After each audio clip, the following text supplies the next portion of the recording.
I found out my parents only kept me around for my money and openly called me a backup son, so I cut them off completely. Then they told everyone that I was the one who abandoned the family. I don't usually post on here. I just scroll, read drama, and mind my business.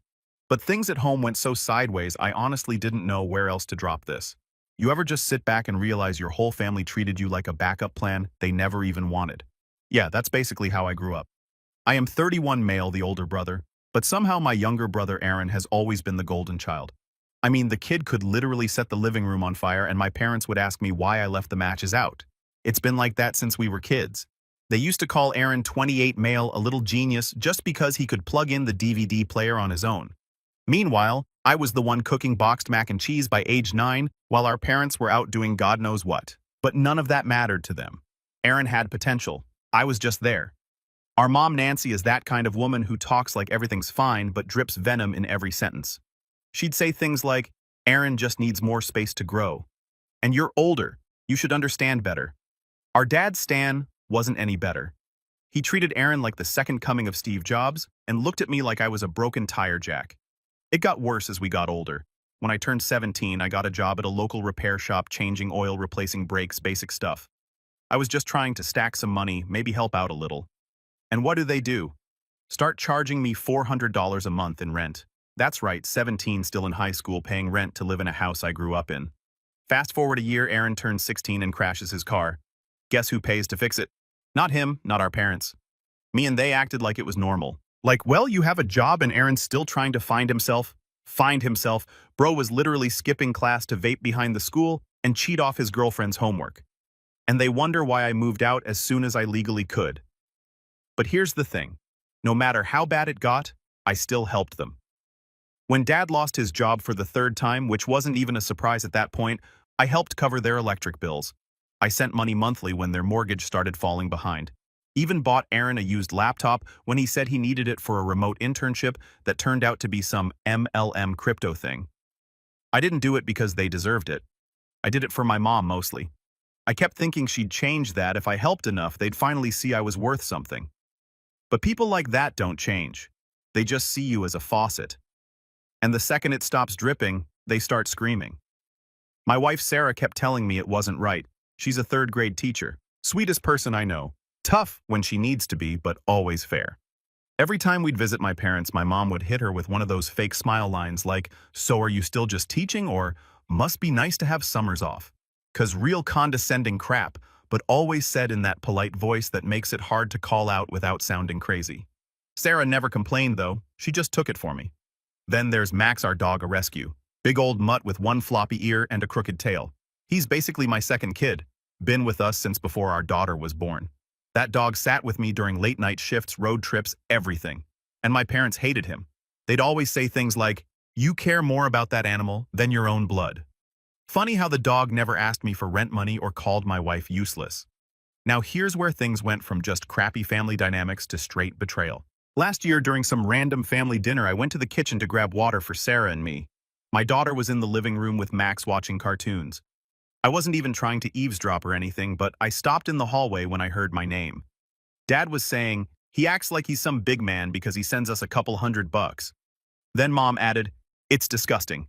He's a failure, and he doesn't even see it. If Aaron had that kind of money, he'd use it properly." Then Aaron, of course, had to throw in his 2 cents. Honestly, if he wasn't paying the bills, I wouldn't even bother talking to him. I stood there staring at the hallway tiles like they were about to crack. I didn't move. I didn't say anything. I just listened. They went on for a while too about how they were just using me to stay afloat and he'll always be the backup word for word, like I wasn't their son. Like I was just an ATM they could insult when the screen turned off. I walked back in, set the water down, and told Sarah we were leaving. She knew something was up. I didn't say anything until we got in the car and Max was loaded up with our kid in the back seat. Then I told her everything. She didn't say "I told you so." She just said, "Good. Now let's be done with them." And I was. No more money, no more calls. I blocked every one of them, even Aaron. Changed my number. Told my job I wasn't available to do repairs on weekends anymore so I could spend time with my actual family, the ones who mattered. Max got extra treats that night. By the way, the thing is, I thought cutting them off would make me feel guilty. But it didn't. It felt like standing up straight for the first time in years. Like finally letting someone else carry their own dead weight. But they didn't take it well, and they didn't go quietly either. So after I cut them off, I figured that'd be the end of it. Like, all right, they'll be mad. Talk trash for a while, then eventually move on. Wrong. Cutting off their free ride just lit a fuse I didn't even know existed. They didn't come back with apologies. They came back swinging. I started getting weird texts from numbers I didn't know. Stuff like your mother's crying herself to sleep, and you abandoned your family for a dog. I blocked them one by one. Then came the Facebook messages from extended family. Aunt Lisa, Uncle Brian, even some cousin I hadn't talked to since we were 10. All saying stuff like, you need to make things right. Or your dad always tried his best. You're being selfish. All parroting the same thing like they were reading from a group script. I found out later that my mom had been calling everyone in the family telling them I lost it and was having some kind of mental breakdown. She left out the part where they openly admitted to using me for years. But the biggest shift came when my grandpa's name started getting tossed around. Grandpa Joe. My mom's dad wasn't rich, but he owned some land. Big open property outside of town, probably worth low six figures if sold. When I was a kid, he used to take me fishing there. He taught me how to change oil in his truck, how to patch drywall, even how to sharpen a mower blade. He was old school and quiet, but always respected people who worked hard and didn't complain. When I stopped talking to my parents, I still called Grandpa every couple weeks just checking in, asking if he needed anything. He always said the same thing. I'm proud of you, kid. He knew how my parents were. He'd seen it for years. He just never stepped in because, in his words, I wanted to see if they'd wake up on their own. Spoiler, they didn't. Anyway, one day he mentioned he was putting together a will. Nothing dramatic, just said he wanted to make sure everything went where it was supposed to. I didn't think much of it, honestly. I wasn't expecting anything. I figured he'd split it all evenly between his kids and grandkids, or maybe just sell the land and downsize. But a month later, things got weird. Aaron, my lovely brother, who never lifted a finger unless it was for himself, started showing up at Grandpa's place like regularly, bringing him groceries, fixing stuff around the house. I knew something was off immediately. Aaron doesn't fix anything. The guy once called me because he didn't know how to restart the Wi-Fi router, but now he was playing Handyman of the Year. Turns out Aaron found out about the will. My parents must have heard something and sent him in like a scout. Butter him up, get in his good graces, and maybe manipulate the will in their favor. That's when I started watching things a little closer. Aaron's always been a snake, but for some reason people never seemed to catch on. At work, he had a desk job at some logistics company. Nothing fancy. His title sounded more impressive than it actually was. Regional compliance specialist or something like that. But really all he did was fill out spreadsheets and send reports. The thing is, he'd been doing shady stuff there for years without getting caught.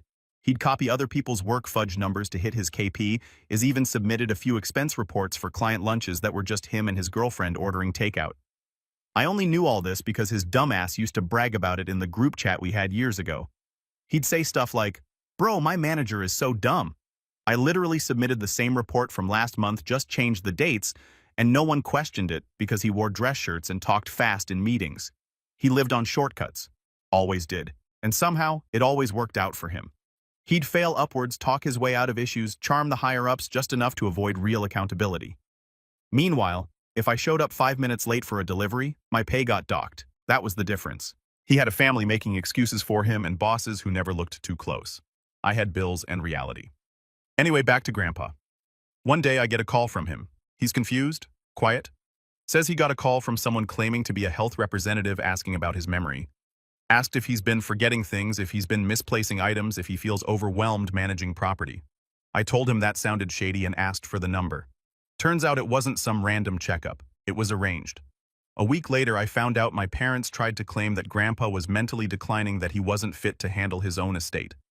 They were working on submitting documents, fake documents to the court suggesting he had early signs of Alzheimer's. They had a bogus doctor's note too, probably paid someone or forged the damn thing. That's when something in me flipped. I wasn't just going to walk away anymore. I wasn't just going to block a few numbers and call it done. They wanted to play dirty. Cool? I know things too. I had messages, I had screenshots, I had receipts. First, I helped Grandpa contact a lawyer. We locked his estate down properly, got real evaluations done, and made sure any court filings on his behalf would trigger an alert. He even recorded a video saying he was fully competent and understood exactly what his will said. That alone nuked any chance they had. But I wasn't done. Aaron's job. Yeah, I dug up every single thing he ever bragged about. Fake expense reports, copy-pasted audits, even one time where he left sensitive files open on a public terminal at a FedEx. I gathered it all, sent it in an anonymous package to his HR department with a little note, "Might want to audit your golden boy." 2 weeks later, he was fired. No references, no severance, no dignity. My parents were furious. They tried calling again this time, screaming voicemails instead of guilt-tripping ones. I saved them all. You never know. The best part, Grandpa updated the will, left everything to me and his great-granddaughter. Aaron's name was scratched out completely, not even a penny. That's when the begging started. So Aaron got fired. Not laid off, not downsized, fired. Like full-on escorted out of the building kind of fired. No handshake, no "we'll be in touch," no severance package, just a walk of shame out the lobby and a security guy handing him a sad little cardboard box with his coffee mug and desk junk in it. Took 2 days before my mom called me. She didn't ask how I was, didn't ask how my daughter was doing. She went straight into rage mode. "This is your fault," she hissed into the phone. "You've ruined your brother's future." I hung up. Then she started texting Sarah. That didn't go the way she planned either. Sarah doesn't play polite. She's dealt with bratty third graders for 10 years and knows how to handle manipulators like a pro. She responded once, just one line. "Stop contacting me. We protect our peace now." Blocked. But the real storm didn't start until a week later when my parents showed up at Grandpa's lawyer's office during a routine check-in. They tried to present the forged medical documents again. Yeah, even after everything. Claimed Grandpa had no idea what he was doing. Said his will had been influenced by outsiders, read me, and that he was not of sound mind. Only this time, they walked straight into a legal buzzsaw. Grandpa had already filed a preventative notice with the county clerk's office. Basically, it was a "don't touch my stuff unless I'm legally ruled incompetent" kind of thing. He also had that recorded video we made earlier, where he literally held up a newspaper, said the date out loud, and explained every line of his will, calmly and clearly, with the lawyer sitting next to him. Once the judge saw the video and compared it with the garbage report my parents submitted, it was game over. Forgery is a serious thing, especially when it involves manipulating someone's estate. Turns out my Uncle Mom's younger brother had a friend in the court system. He tipped us off that there might be actual charges coming down. Fraud, elder abuse, conspiracy to defraud an estate, all of it. And the best part, they did it all to themselves. I didn't even have to push. I just made sure the truth was waiting for them at every corner. Aaron was spiraling hard. Without his job, his fancy apartment was too expensive.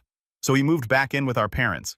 From what I heard, he spends most of his time gaming and rage tweeting about how family betrayed him. Classic victim mindset, always someone else's fault. My parents, they were quietly drowning.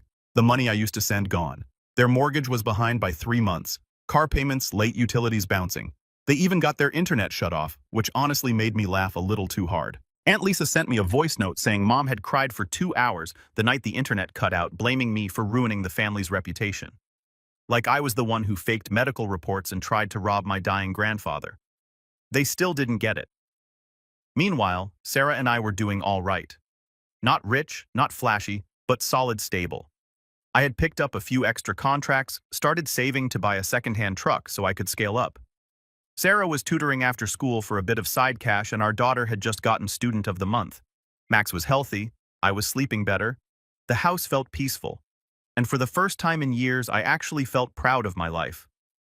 Then the call came. It was late. I was watching some dumb show half asleep on the couch when the phone rang. It was my mom. I stared at it for a long second before answering. No idea why I picked up, honestly. "Dad had a stroke," she said, voice flat. No hello, no lead-in. "He's in the ICU." She said it like it was my job to fix it. Like that information should have moved me into action. But I didn't move. I didn't even blink. I just sat there listening. Then she added, "You should come. He's asking for you." That part did hit different. Not because I felt guilt, but because why? After everything. After calling me a failure, after mocking my wife using my money like a piggy bank, and then tossing me out like garbage, now he suddenly wanted me there. I told her I'd think about it and hung up. Sarah walked in a few minutes later and saw my face. I told her what happened. She didn't push, just sat next to me, rested her head on my shoulder and said, "You don't owe them anything." She was right. So I didn't go. A few days later, they showed up. Yep, outside my place. I don't know how they got the address. Maybe a cousin. Maybe they followed me once. Either way, there they were. My mom and Aaron standing at the gate looking desperate, faces tired and washed out. Mom was crying. Aaron looked like he hadn't shaved in weeks. "We just want to talk," she said when I opened the front door. I didn't even step outside. "Then say it from there." She tried pulling the guilt angle again. Said Dad was recovering but weak. Said he might not have much time. Said he kept mumbling my name. Then she asked if I'd consider helping out with some of the medical bills. I laughed. Actually laughed out loud. "You mean like the way you helped Grandpa?" I asked. That shut her up. Aaron, though, still had the nerve. He stepped forward and said, "You're really going to do this after everything we've done for you?" I swear to God, I almost lost it. But I didn't. I stayed calm, looked him dead in the eyes and said, "You remember what you said that night at dinner? That you only tolerate me because I pay your bills? Good news. You don't have to tolerate me anymore." I closed the door in their faces. No yelling, no big dramatic speech, just silence. You'd think after everything, the fake documents, the begging, the screaming at my front door, they'd finally get the message. That they'd back off and just disappear. But people like my parents, they don't let go. They don't accept boundaries. They see your silence as disrespect, your peace as rebellion, and they take that personally, especially when they're broke and desperate. After that last confrontation outside my house, things went quiet for about a month. No calls, no texts, no mystery relatives showing up in my inbox trying to mediate. For a second, I let my guard down. Business was picking up. I'd managed to lease another used semi-truck, old loud but dependable, and landed a regular freight gig with a distributor that had me running between Chicago and Indiana twice a week. It wasn't glamorous, but it was steady money enough to finally stash some savings away. Sarah and I started talking about maybe taking our daughter to see the ocean for the first time that summer. We even looked at little cabins in Tennessee. Something simple, just 3 of us and Max in the back seat. It felt like we were finally catching a break. Then one morning, I walk out to the lot behind my small office, just a gravel lot I rented behind a gas station, and my truck is trashed. And I don't mean keyed or tagged, I mean destroyed. Windshield smashed in, every mirror busted clean off, tires slashed, front bumper hanging like it got into a fight with a train, spray paint all over the side, big red letters, Family Trader right there across the door like I was in some mob movie. I stood there for a minute, just frozen, looking at it like my brain couldn't fully register what I was seeing. This truck wasn't just metal and wheels to me, it was how I fed my family, how I paid rent. It was freedom, and someone tried to take that away. No cameras, no witnesses. The lot was in a dead zone. I filed a police report. They said they'd look into it, which basically meant nothing would happen. I knew who did it, you know who did it, but unless I had proof, it was just words. The final nail. When I walked around to the passenger side, I found the glove box forced open. They didn't steal anything. They just left a note written in Sharpie on the back of a Walgreens receipt. It said, "Still think you're better than us," Aaron's handwriting. I'd know it anywhere. Sloppy, barely legible, like he never grew out of middle school. I kept that note, didn't hand it to the cops, didn't even tell Sarah about it right away. I just took a deep breath and walked back inside. I was done being polite. I was done waiting for them to self-destruct. Now I was going to bury them legally and make sure they'd never come near me again. First, I got security cameras installed. House, office, truck lot, even dash cams, everything. Then I went back to the lawyer handling Grandpa's estate and filed a restraining order against my parents and Aaron. I added documentation, all the voicemails, texts, social media messages, and photos of the truck. No note. I kept that for me. The lawyer helped file a civil claim too. Property damage and loss of income. I didn't even care about the money. I just wanted it on paper. A paper trail. Something their next victim or future employer could find if they ever ran a background check. While that was processing, I worked off my backup truck. It was slower, older, didn't have a sleeper cab, so I had to rent cheap motels when routes went long, but I made it work. Max rode shotgun most days. Sarah packed me extra sandwiches. My daughter left me little drawings in the glove box. I kept moving. What pissed me off the most wasn't even the damage. It was the message. That note. That smug little question. Still think you're better than us. I never thought I was better. I thought I was free. And that's what they couldn't handle. My success wasn't flashy. I wasn't rich. I wasn't famous. But I didn't need them anymore. That's what drove them mad. That's why they lashed out. Because people like that need someone under them. Someone they can look down on, control, humiliate when their own lives fall apart. I took that away from them. When the court date came, they didn't even show up. My lawyer said it was probably because they knew they couldn't afford the risk. Losing the case would have put a judgment on their record. made it even harder for them to get loans or credit or whatever half-baked plan they were cooking up next. But the judge approved the restraining order 6 months renewable, and I did renew it twice. At that point, they were basically ghosts. I didn't hear from them. No more doorsteps, no more calls. But word got around. Aunt Lisa called me one night and told me my parents were ashamed to show their faces in town anymore. They'd become a punchline. Whispers at church, awkward glances at the grocery store. Even their old friends had started backing away. Apparently, someone in their friend group had a kid who worked in HR at Aaron's old company. Found out exactly why he got fired. Word spreads fast when your whole life's built on image. Good. They earned every bit of it. Meanwhile, I kept building. By the end of the year, I'd saved up enough to buy my own office trailer, just a small, used one from a contractor who was retiring. Plopped it down behind the lot, hooked up power, turned it into a little dispatch center. Sarah helped design the inside. My daughter helped name it Base Truck. The name stuck. Max got a little bed in the corner. We hung up a whiteboard, some shelves, even got a mini fridge. It wasn't fancy, but it was ours. One night, as I was locking up, Sarah pulled into the lot with Olivia in the back seat. They'd brought takeout. We sat on the steps of the office trailer eating fries, watching the sun go down. And I realized something. They hadn't just damaged a truck. They tried to destroy my life. But all they did was make me build a better one.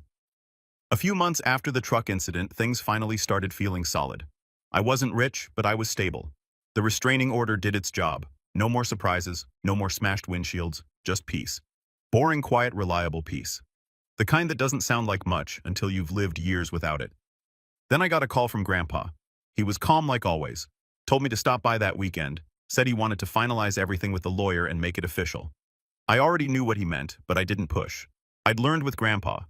When he was ready to talk, he talked. So I drove out Saturday morning. Sarah and Olivia came too. Grandpa always had a soft spot for my daughter. He'd saved every drawing she ever gave him, and he kept them framed in his hallway like they were rare museum pieces. She gave him a new one that day. It was a picture of us standing in front of a big red truck with hearts all over it. He stuck it on the fridge right next to the family photo from our wedding. Then we sat down with the lawyer. Grandpa pulled out a folder. It had everything in it. The deed transfer, the revised will, a letter to the court, even a notarized statement explaining why he made the changes. He wasn't messing around. He said, "I've seen what entitlement looks like. I'm not letting it ruin this land." He gave half the remaining property to Uncle Ray, his only brother still alive, and the other half to me. No loopholes. No, unless he apologizes crap. No one else's name appeared anywhere in the documents. Then he handed me a second folder. Inside was a check. 6 figures. He said I sold the hunting cabin. Figured you'd put it to better use. I didn't even know what to say. That cabin had been in the family for decades. But he just looked at me and said, "That place held memories for people who stopped caring. It's time for it to hold value for someone who does." I didn't cry. I'm not a big crier. But something inside me cracked a little. The kind of crack that makes you feel seen, like someone finally acknowledged the years you spent holding everything together while being told you were nothing. That money didn't go towards some flashy car or big house. I used it to lease 2 more trucks and bring on 3 full-time drivers, all guys like me, overlooked, underpaid, treated like tools by their last company. I paid them fair, gave them weekends off, hell, even built a little break room in the corner of the new warehouse we rented. Nothing fancy? Microwave coffee pot, folding chairs, but it was ours. Business boomed. Word got around that we were reliable, fast, and honest. Soon, we had contracts running up to Minnesota, down to Kentucky. It got to the point where I had to hire a dispatcher just to keep up with scheduling. And every time I pulled into the lot, saw the fleet, saw Base Truck lit up at night, I'd think, this is what I built without them. And apparently that's what drove them insane, because somehow they found out. I don't know if it was a cousin stalking my LinkedIn or someone in town running their mouth, but it didn't take long before the messages started again. Must be nice with Grandpa's money. You're stealing what belongs to our family. Don't forget who raised you. Funny, I never forgot. I just stopped pretending they did a good job. The worst was when my mom tried to play the health card again. Called me sobbing, talking about how Dad's recovery was going backwards, how he needed a new medication they couldn't afford, tried to guilt me into covering the cost. This time, though, she added something new. "We'll lose the house, Caleb. Aaron has nowhere else to go." That was supposed to make me care.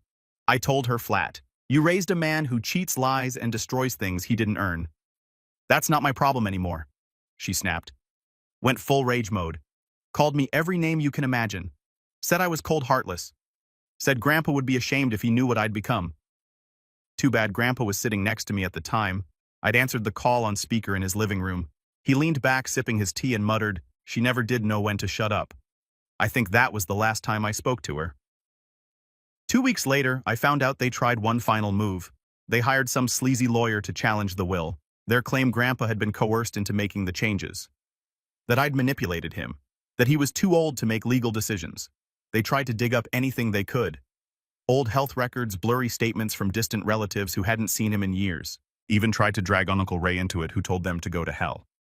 By the way, their biggest piece of evidence was a photo of me helping Grandpa up the stairs at the courthouse. You know, doing what decent people do when someone is 84 with a bum knee?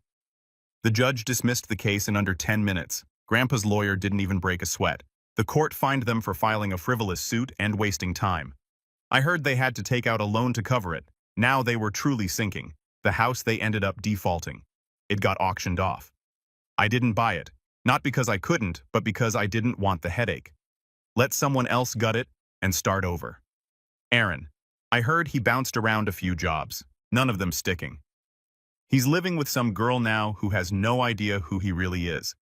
Last I heard, he was telling people I stole from Grandpa and framed him at work. Funny how that story keeps changing. As for my parents, they moved into a small apartment in the bad part of town. Word is they're scraping by on whatever retirement funds they didn't already burn through. They keep telling people I abandoned them. And they're not wrong. It should have ended with the court case. With the house gone, the will locked down, and me finally free of their mess. But people like my father don't go down with quiet dignity. He'd spent his whole life puffing his chest, mocking others, acting like the world owed him something just for existing. When it all crumbled, he needed a final performance. I got the call on a Tuesday. It was Aaron. First time I'd heard his voice in months. Dad had another stroke, he said. No hello, just straight into it. It's worse this time. They don't know if he's going to make it. I didn't say anything. He kept going. He's asking for you, man. He keeps saying your name over and over. Just come see him. I waited for the rest. There's always more with him. He doesn't have anyone left. Just Mom and me. And she's not doing great either. Please. He just wants to see his son. I almost laughed. He didn't want to see his son. He wanted to see his last shot at a payout, but I didn't say that. I just said, let me think about it, and hung up. I told Sarah later that night while we were making dinner. Olivia was sitting at the table drawing some picture of Max with a superhero cape on. It should have been a peaceful moment. Sarah looked at me and said, "You're not really thinking about going, are you?" "I don't know," I said. "I guess I just want to hear him say it. Admit what he did." She shook her head slowly. "He won't. And you know that." I did know, but some small stupid part of me thought maybe, just maybe, he'd surprise me for once. I drove to the hospital the next day, sat in the parking lot for 40 minutes. Never went in. Instead, I walked across the street to a gas station, bought a bottle of water, and just stood outside watching people go about their lives. Nurses grabbing snacks, a teenager pumping gas, an old guy walking his dog. Normal people. People not tangled up in years of fake love and backhanded compliments and lies that smell like cheap cologne and kitchen table guilt trips. Then I went home. 2 days later, they showed up again. No warning, no call, just like always. I opened the door and saw them. My mother, Erin, both standing there like they were auditioning for some pity documentary. Mom's face was drawn out like she hadn't slept. Erin looked like someone trying way too hard to look broken. "You didn't come," she said, voice flat, cold. "No, I said I didn't." "He was crying for you," she said, putting a hand on her chest like that was supposed to mean something to me. I didn't flinch. "I cried too. Just didn't see you at my door back then." She swallowed hard. I could tell she had more loaded up. Some guilt trip, some Bible verse, maybe another round of "he's still your father." But Erin cut in first. "Look, we know things got messed up, but we're still family." I actually smiled at that. "You know what day it is today?" I asked. They looked confused. My mom tilted her head slightly. Aaron glanced at his phone like it was some trick question. "Today is my birthday," I said, "December 23rd. You lived with me for 18 years, paid my rent with my own job, covered your bills, and neither of you know when I was born." That shut them up real quick. I stepped out, closed the door behind me, and leaned on the railing.